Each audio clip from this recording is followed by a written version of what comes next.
Hello, I'm Luke Nella and welcome to Best Replays of the Week. In this episode we have the heaviest steel wall, a two-fisted Top Gun, and some truly epic artillery. Enjoy!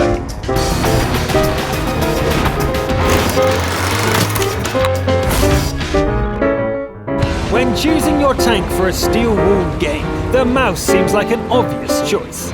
In practice, the 200-ton monster isn't nearly as tough as it looks on paper. Let's see how Alice SMD from the Agent server manages. The Maus rolls east at a stately 20 km/h, parks at an angle and blocks the enemy's way. 5 high-tier opponents start pounding on his armor, but Alice is not impressed. Enemies form a 90-degree arc, so angling the huge turret is very important here. Alice picks off an E4 with a well-timed shot and deals damage to others without taking any in return. The M103 charges into close combat.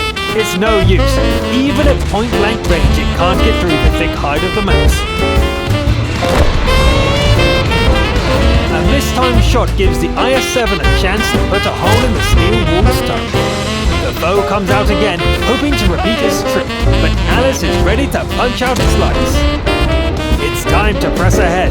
Artillery hammers the IS-4, but the Maus's gun fails against its lower glacis. An allied IS-7 puts the opponent out of his misery, and the push can continue. Incline slows the tank to a crawl, and now that the hull isn't perfectly angled anymore, every tank seems to penetrate. Luckily, the Maus has an enormous health pool as well.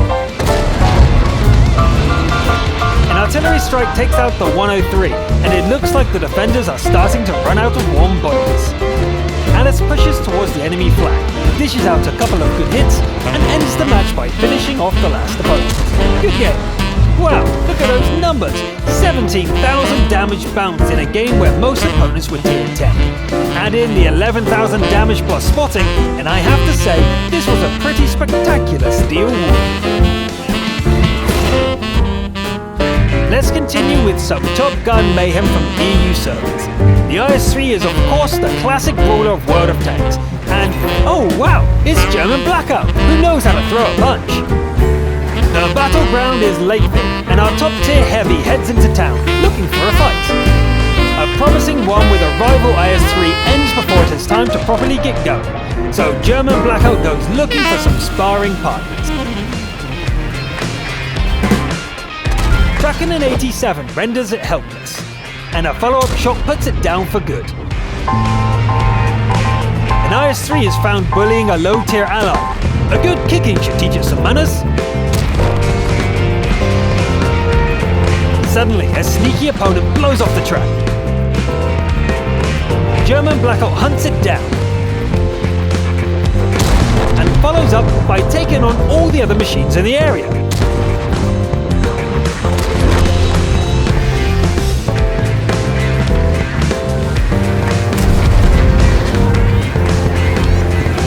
Just a single kill from all that action, but the night is still young. The Jagdpanther is a bit of a sitting duck, so that's kill number 4. A nice silhouette of an SU, but this brawler isn't much of a sniper. The TD takes some damage regardless. That LTTB isn't quite fast enough. Kill number 5. Oni is busy with an ally, but it's also guarded by a T-28. German Blackout knows what to do and flanks the Giants with a pair of APCR shells.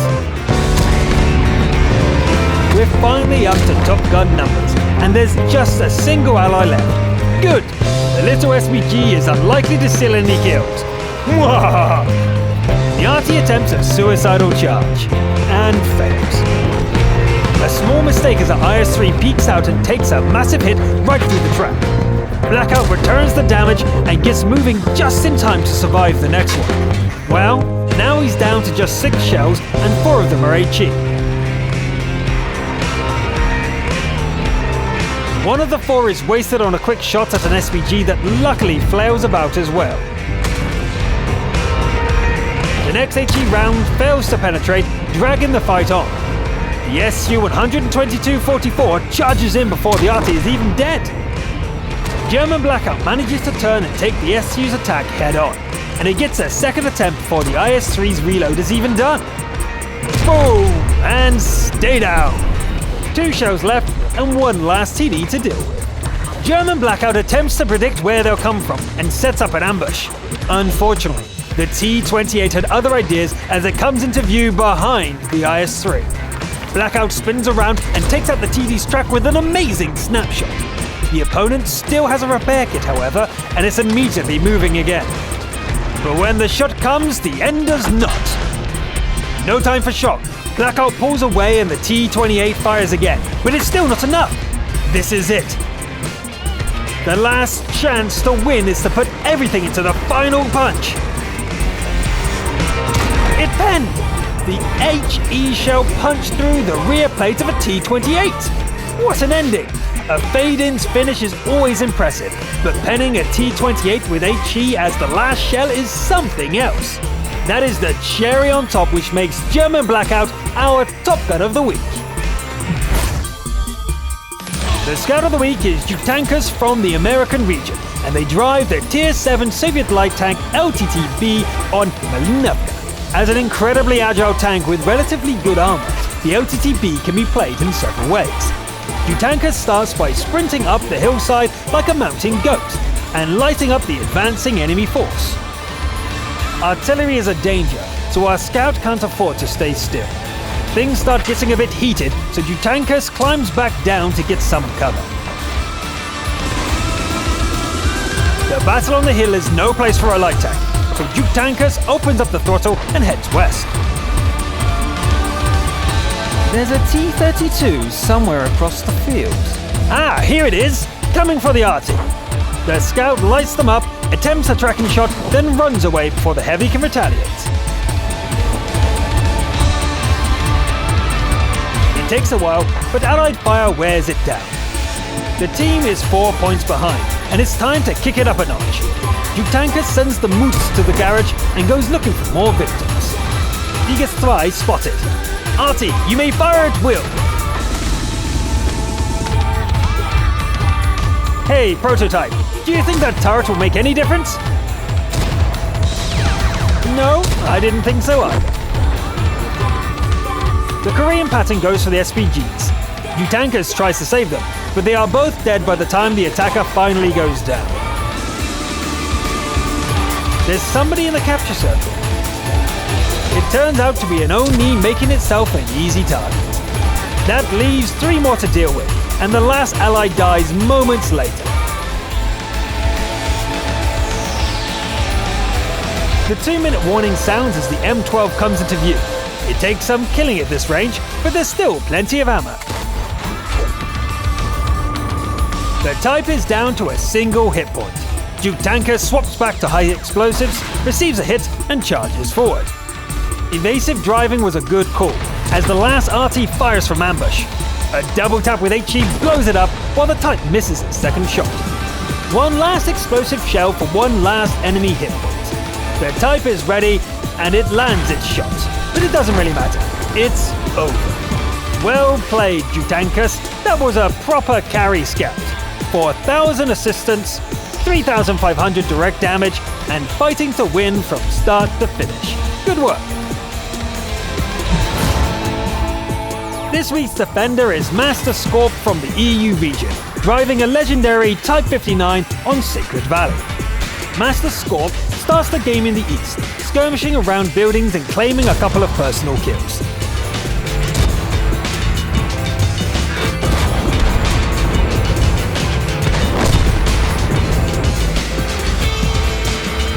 That second one may not have been much of an achievement, however. The base is under threat, and it's time for the defender to earn that award. Master Scorp picks a sniper's position and begins by softening up an IS-3. It turns out that the Type's gun isn't that great at this range. A nosy T-30 goes down, but the base won't be safe from here. The T-69 is a brief distraction, but then it's time to save the day. A quick snapshot resets the capture from 78, and Master Scorp falls back to deal with an onrushing T-21. The last ally dies, leaving the defender 1 against 6, but not for long. Still, 1 versus 5 is no laughing matter, and Master Scorp switches to APCR to thin their numbers. After a few tries, a shell punches through the front of an IS-6, bringing the number down to 4. Fighting multiple opponents under artillery fire is never a good thing, and the type's armor is only any good from the front. Master Scorp takes out the Borsig and lands a good hit on the T-34-3. The dead Super Pershing gives just enough cover to turn the tables on the Su-101. Amazingly, the Chinese rival shot gets absorbed by the trap, and even the artillery strike misses. Nice, just one more shot and this is done. Except the last APCR round ricochets off into the sky. Oops. The last HE shell will have to be enough. Master Scorp bounces the incoming shot, gets on its flank, and leaves it with 45 hit points. Now what? With no ammunition remaining, the type backs off, bounces another shell, and pretends to try the flanking attack again. The only way to win this fight is by ramming, and amazingly, it seems to be working. First once, and then a second time. Nicely done, and it looks like the arty wasn't ready to fire either. Master Scorp goes hunting, and spots the M40 M43 on the move. The first ram is more of a gentle nudge, and the defender keeps going around the cliff to give it another go. The SPG doesn't want to play this game, however, and tries to run, but it isn't fast enough. Another collision breaks the track on both machines, and then it's just a matter of keeping the SPG tracked and nudging it to death. Nice! Maybe the reputation for the Chinese to all know Kung Fu is well founded after all. Saving the base and getting 2 kills without any ammo is quite a trick. To wrap up this episode, we have 2 players from the EU region, fighting as brothers-in-arms. The battle is Tier 7, and the map is Sand River. We have Mr. Cringerpants in an AMX EOC Biz, and 20 Zol Rider in an FV304.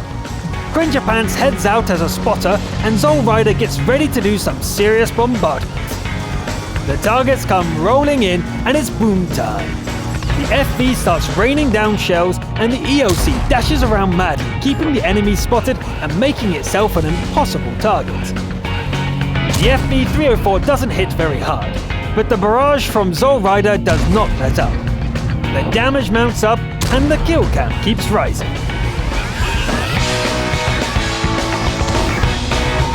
Cringerpants has found some big game lurking on the riverbed. Just a single shot and the EOC is off again. Allies are starting to run out and the enemies are getting a bit close. The platoon mates pull back a little and go back to their deadly routine. Watching this takedown almost makes me feel bad for the other team. Boom! Cringerpants takes another hit, but that doesn't stop the platoon from making short work of the Churchill 1. Burn, baby, burn! The pair of OIs seem a little irate, but luckily the carcass of their younger sibling is here to provide some cover. Zol Rider has trouble getting through the behemoth's thick skin, but the EOC's oversized boomstick is perfect for the job. Nice shooting, Mr. Cringerpants! That just leaves a T-3485, and Zol Rider has a hunch about its hiding place. Not that bush. How about this one? Yep, notice the missing dust cloud? That's a hit. The enemy takes 2 more hits before finally leaving the bush. It charges straight for the FB, but Mr. Cringerpants cuts it down before it has a chance to fire. It's game over. Excellent work, you two. That cooperation between spotter and artillerist was flawless, and you carried the game from start to finish. What a great replay to end the episode on. That's all for this week. It seems like I need to brush up on my Kung Fu to be as good as some of you lot. I'm Luke Nella, thanks for watching, and I'll see you next time. You know, I'm Luke Nella, and welcome to Best Replay of the Week. Go West. Go West. So this could be Master's Corp, Master Scorp, or even Master's Core, maybe. Although there's no S on the end. Explosions! I remember the outtake. Oh, aye.